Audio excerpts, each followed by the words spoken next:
DJ DJ Virendra राज बहरी बहरी बहरी बहरी। महबूब रिकॉर्डिंग स्टूडियो बैडवाना चौक सिंहेश्वर।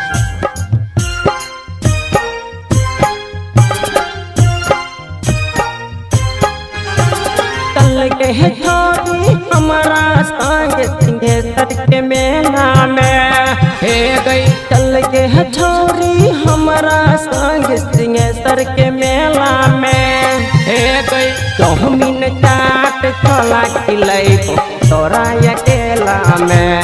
हाँ चौमिन चाट छोला खिलाई तोरा अकेला में हे गई। चल गए छोरी हमारा संग सिंहेश्वर के मेला में सुनने।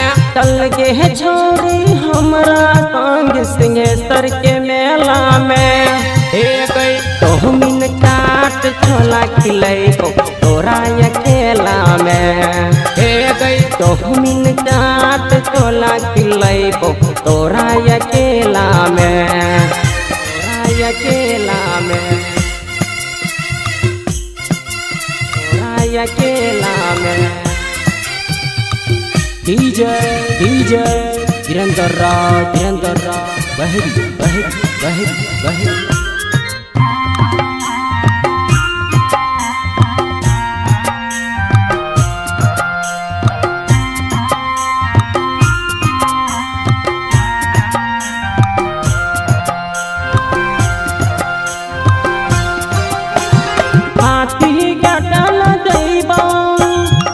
पिक्चर तोरा देखैबो जे जे तू मांग भीगे सब कुछ कीन देबो।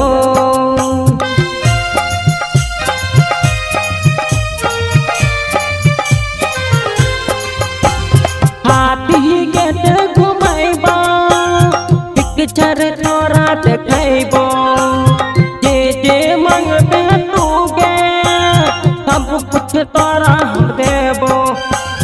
जे जे मांग भी तू गए सब कुछ तोरा देबो।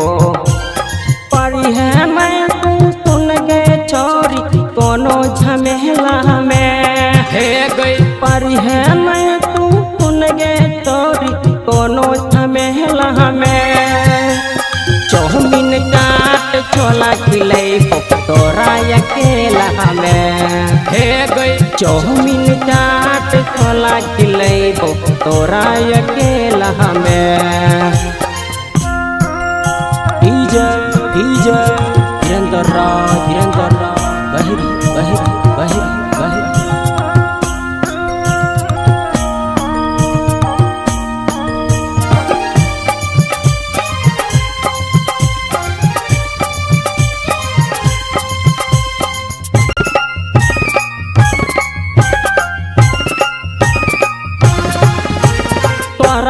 शादी रचैबो झुमका देबो कीन के। तोरा भैया के साला बनैबो साली तोरा बहिन के।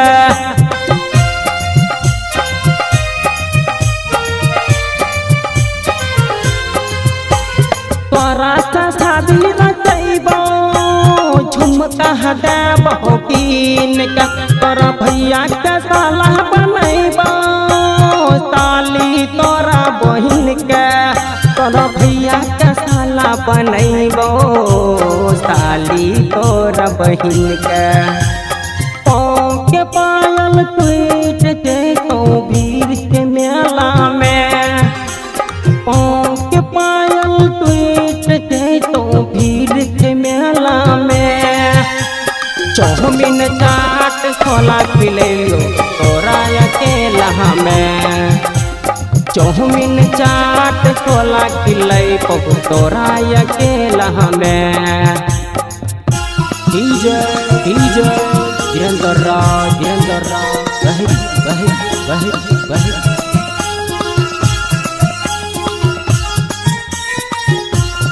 आप सुन रहे हैं महबूब स्टूडियो की शानदार प्रस्तुति।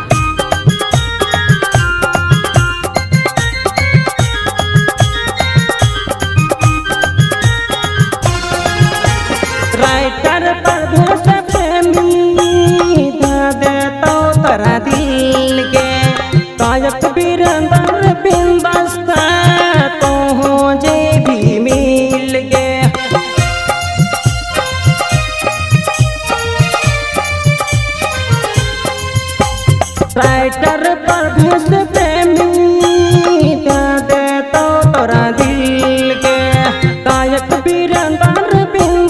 से तो हो जे भी मिल के गायक वीरेंद्र बिंदास से तो हो जे भी मिल के तोरा हम घुमबो थोड़ी गाँव सवेला में सुनने तोरा हम घुमबो छोरी गाँव सवेला में हे गई चौमिन चाट छोला खिलेबो तोरा अकेला में सुनने चौमिन चाट छोला खिलेबो तोरा अकेला में हे गई चल गे छोरी हमरा संग सिंहेश्वर के मेला में हाँ हाँ चल गे छोरी हमरा संग सिंहेश्वर के मेला में हे गई चौमिन चाट छोला खिलेबो तोरा अकेला में हाँ हाँ चौमिन चाट छोला खिलेबो तोरा